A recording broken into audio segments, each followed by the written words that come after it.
Сайн байна уу? Энэ өдрийн мэндийг хүргэе. За хамгийн анхны сэтгэл гэх юм бол яг л сургуулаа төгсөөл жинхэнэ шинхэн л хүүхэд юугаач мэдгүй л орж ирж байсан. Хамт олон маань айгуу гоё эргээр ухтаж аваал. Тэгэл гадаах цэцэрлэгийн гадаах орчноо бүрдүүлэх будгийн ажлууд эхэлж байсан да. Сайн байна уу? Энэ өдрийн мэндийг хүргэе. 2018 онд хамгийн анх 21 дугаар цэцэрлэгт орж иржсэн. Тухайн цэцэрлэгт орж ирэхдээ болохоор одоогийн эрхлэгч иш оюунтай багш тараа дарга дээрээ туслах багшаар орж ирж байсан. Тухайн үедээ тэгээд анги маань 30-аас 39 40 хүүхэдтэй байдаг гэсэн. Тэгэл хөөх яаж энэ өдийнхөө өрөөнд энэ их ажиллаад яаж энэ олон хүүхдийг авч явнаа л гэсэн. Айгүй их тийм айцтай л ажил эхэлж байсан да. За ерөнхийдөө хүүхдүүдтэй ажиллах хэцүү гэхээсээ илүү ерөн хэцүүгээ даван дийлээ энэ хүүхдүүдийг ядаж нэг уйлдаг байсан мөн ядаж нэг уйлахгүй байх гэсэн талаасаа л ерөн ажилтдаг дөө. Ер нь бол хүүхдүүдтэй ажиллаж явах явстаа хэцүүг ерөөсөө мэдэрдэггүй. Цаг хугацаа тийм ерөөсөө харуулах зав чөлөө байхгүй л өдөр өнгөрдөг дөө. Хэцүүг ямарч мэдрэх боломж байдгүй бид нарт бол. За бид чинь бол ерөнхийдөө бол тэгэл өглөө ирээл ер нь тэгэл ангидаа л ерөн бужигын жидэл ороо олцсон байдаг. Тэгэл ер нь нэг жижиг хажиг ажил үлдсэн ажил ерөнхийдөө бол бараг үлддэггүй. Аль болохол өглөөнөөс ирсэн ороо явах цаг хүртэл бүх ажлаа амжуулчаал гарч явхаа л эцээцгээд. Өглөө 8 цагаас оройн 18 цаг хүртэл бол ер нь бид нэр бүх бага насны хүүхдийг хөгжүүлж тий одоо яаж гараа авах юм, яаж нөөцөдөө авах юм, яаж хувцас тайлах юм, яаж гэх юм тий яаж зурлагаа зурах юм, яаж тоогоо тоглох юм гэх бүх үйл ажиллагаа цаг минут тутам бид нэр зааж аргачлал зөвлөгөө өгч тийм байгаар л өдөр өнгөрдөг дөө. Өлс нэг нь инээл гэлдэг хэл.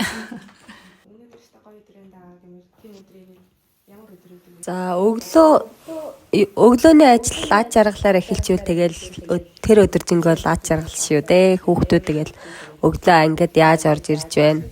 Баяр ёслолттой орж ирээ тэгээд өдрийн бүтэн баяр ёслолттой ээж гал юм. Аж аргалаа аваал. Тэгээд ороо харихтай хүртэл бараг аж аргал болоод харагддаг дөө. Тухайн өдрийнхөө нөгөө нэг хийсэн ажлаа төлөвлөгөөндөө хүрээ тий гүйцэтгэл нь биелээд тэгээд маш урам зоригтойгоор хамт олонтой өдрийг сайхан өнгөрүүлээд ер нь бол хийж бүтээсэн амжилтаараа л их барахдаг та. Тухайн өдрөд ажлаа төлөвлөж штэ хүн чинь тий өнөөдөр нэг би тийм ажил хийнтэй тэр үе чиглэлтэй л хүрчих юм бол ер нь тэгэл амжилттай да. Миний хувьд гэх юм бол ерөнхийдөө манай хүүхдүүд ерөнхийдөө одоо би ч одоо ажиллаад 5 6 дахь жилдээ явж болохоор бас өмнөх төгссөн хүүхдүүд харахаар ерөнхийдөө дандаа манай хүүхдүүд ерөнхийдөө бие биелдэр тал руугаа спорт тал руугаа илүү хөгжиж гардаг.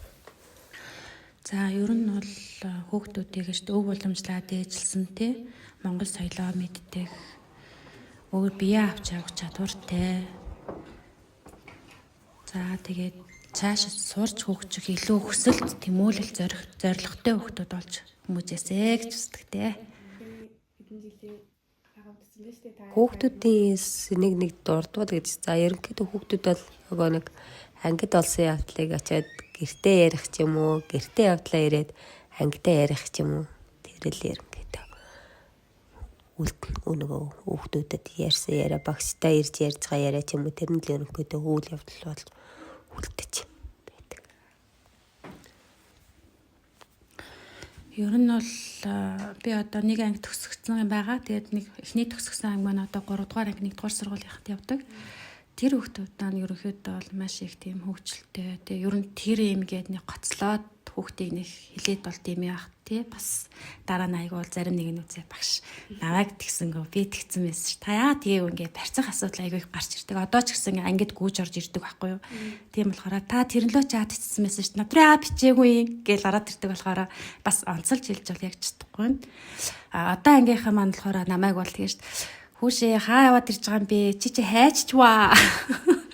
Ангидаа байхгүй гадуур машин оноо тэнцээ юм уу энэ өглөө жаахан хоцорч арам болгож ирэх юм бол тэгж асуудаг. Ерөнхийдөө бол байнга л хүчлээ асуултаар асуугаал тэгэл ярилцаал инээдгээл хөгжөөл өнгөрдөг дөө. Хүүхдүүд бол ерөнхийдөө бидний нөгөө нэг одоо бодоогүй ч юм уу бид нарыг одоо за одоо энэ ингээд асуунтаач гэхэд нэг өөр асуулт асуугаад бид нарыг нэг хариултгүй болгодог ч юм уу нэг тиймэрхүү гинтийн шаардлага гарсан үед л тиймэрхүү нэг гинтийн асуултууд л бас үе бас хөгжилтэй юм шиг тэ уурлал хаарч юм шиг тиймэрхүү гинтийн дэм асуултууд гарч ирэх магадлал байх болов уу гэж бодож байна. Ер нь бол томчууд бид нар болохоор яг тэр бүх бодит байдлыг мэдэрсэн, үзсэн, харсан, ойлгоцсон байгаа шүү дээ. Хүүхдүүд маань ерөөсөө зөвхөн л нөгөө цагаан бичгийн цаас шиг л явж байгаа. Тийм болохоор болох болохгүй мэдэхгүй байна тий. Зарим нь бол аягуулсаа ойлгоод бүр том үнээс ч илүү сэтгээд имийг аргачлалыг олцдог тий.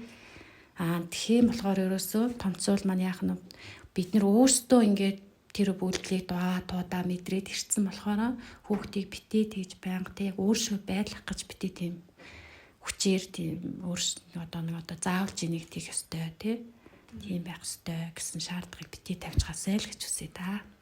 Хайр хэцүү гээл тэгээд штэ тий. Тэгэл цэцэрлэгийн Ерөнхийдөө бол цэцэрлэгийн багш бол нэг бусдаасаа хүндрээд байх юм бол байхгүй.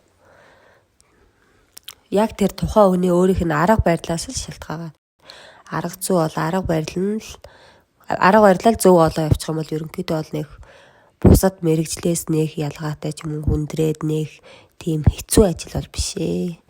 Өөрсдийн л арга барил. Миний хувьд болохоор цэцэрлэгийн багш ер нь бол хүнд гэж боддог. Яагаад гэвэл бид нэр 2 наснаас ахгүйла 5 нас хүртэл дөнгөж нийгэмтэйгээ танилцгаад нийгэмшгүй тал олж авахгүй явж байгаа хүмүүсийг бид нар суур хүмүүжлийн тавьж өгдөг. Сургуульд болохоор ингээд цаашаа ороод тэр хүмүүсэн маань хэрвээ цэцэрлэгтээсээ яваад цэцэрлэгээс нийгэмшлийн хөгжлийг аваад суур хүмүүжил олон авцсан хөлтөл сургуульд ороод бол бие аваа явчин зөв суугаа сурчин. Тийм болохоор цэцэрлэгийг яагаад гэвэл тэр бага насны хүүхд чинь цэцэрлэгтээ өглөө 8-аас ороо 18 цаг хүртэл бид нэр тасралтгүй тэр хүүхдийг хөгжүүлж байгаа бараг л нэрэ жилийн одоо 103 сарнд л гэртээ амардаг. Бус хугацаанд бол дандаа өглөө 8-аас ороо цэцэрлэг дээр л хөгждөг.